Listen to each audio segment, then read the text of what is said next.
Hello, everyone. My name is Brendan Marr, and that noise you're hearing is my ventilator.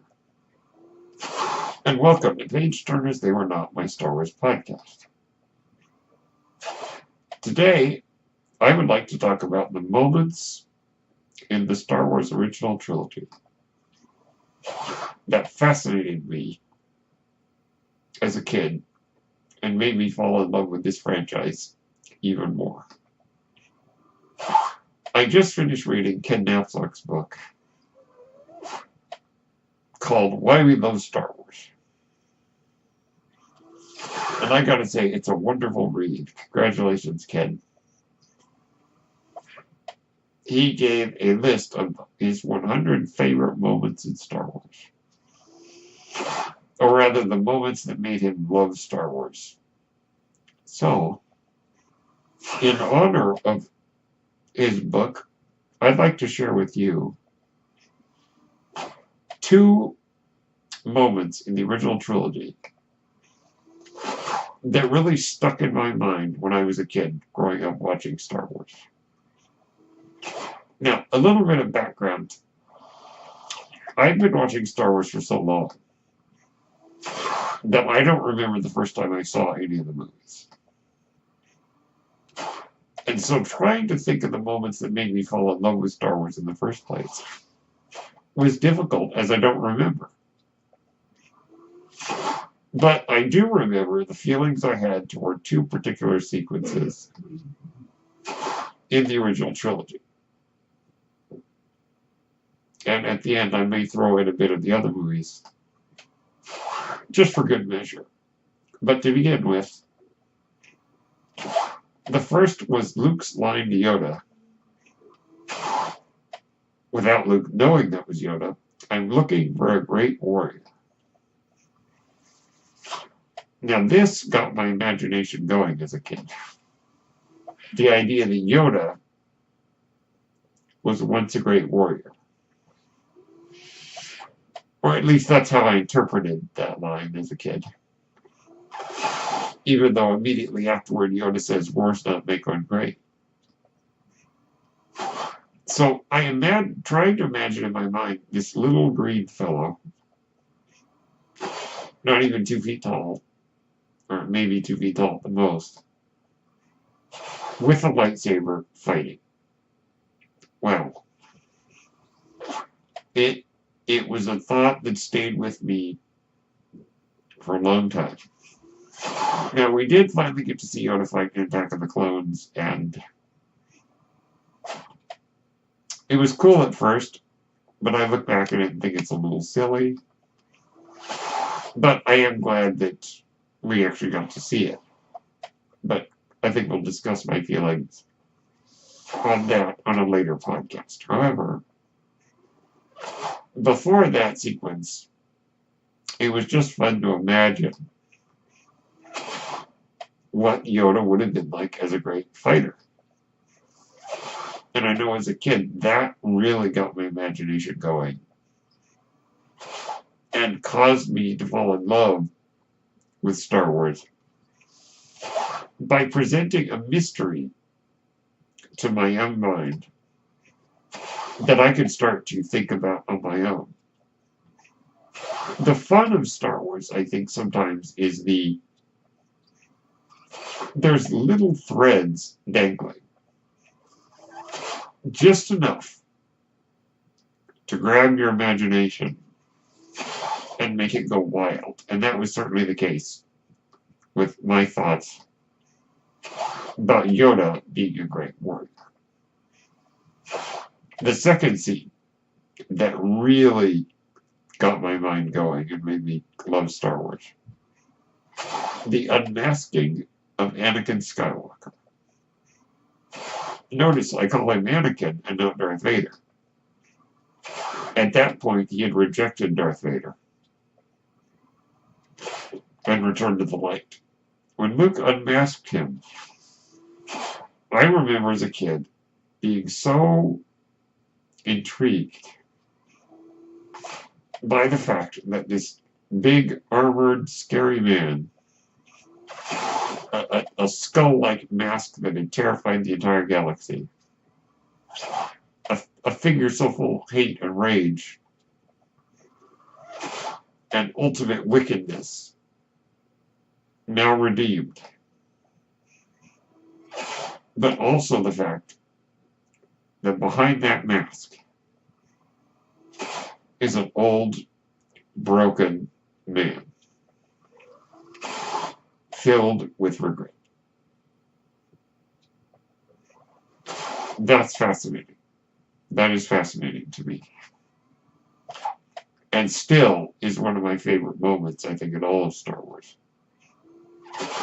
It's amazing how George Lucas and Richard Marquand and Lawrence Kasdan and the others involved in the story were able to demystify the villain without losing any of his power as a character.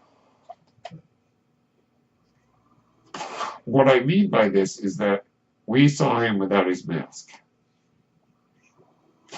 And he wasn't at all like a lot of us had imagined, like I had imagined. And yet, it does not take away anything from the strength of that character. That character still remains one of the greatest film characters of all time. And if you think about it, it's a gamble. It was extremely risky for them to unmask this villain and still have him remain one of the most iconic characters. But luckily the gamble paid off, and I think it just adds more to the depth of the character. So, well, congratulations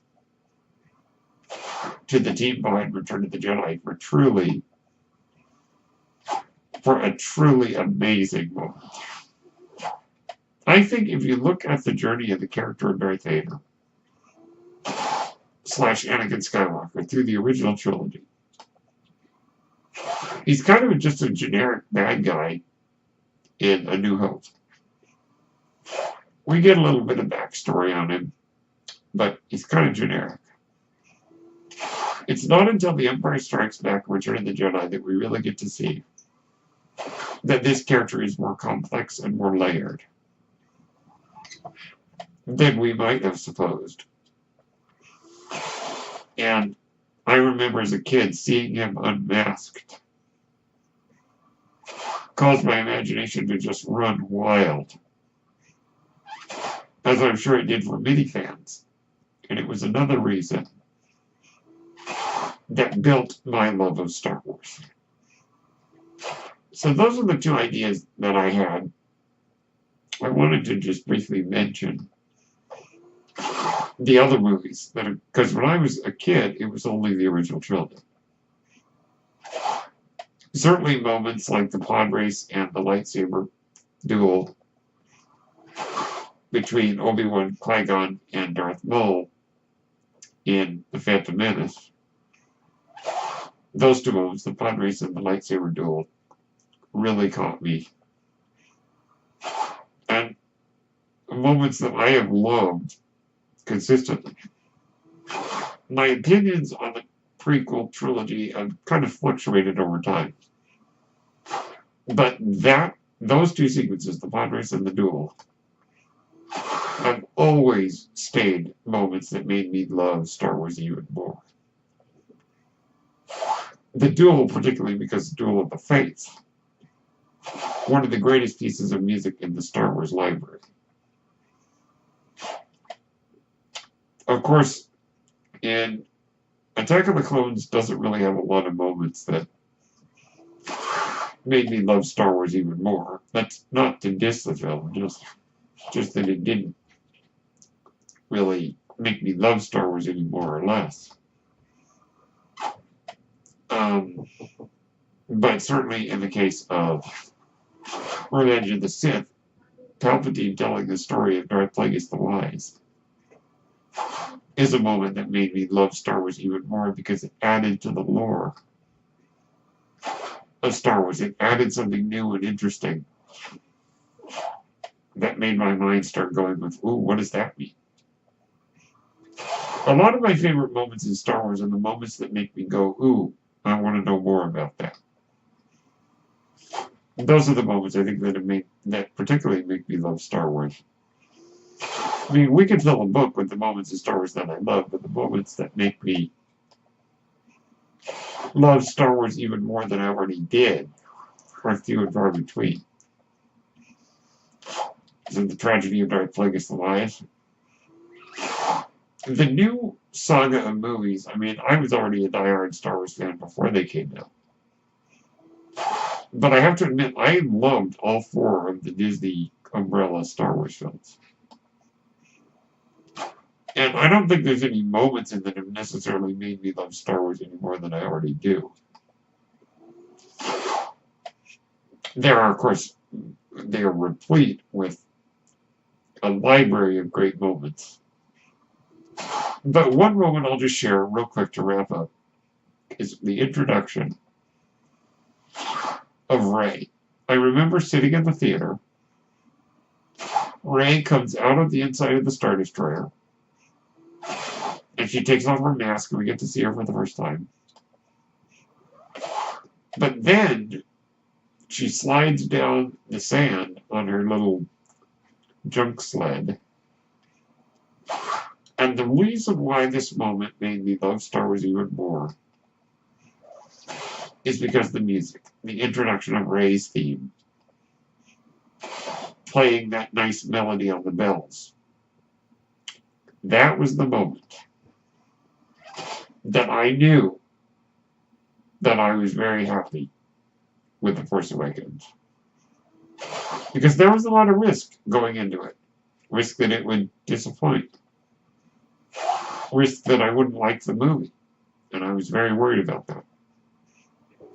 That is the moment that made me go, I love this. I love Star Wars. Wow.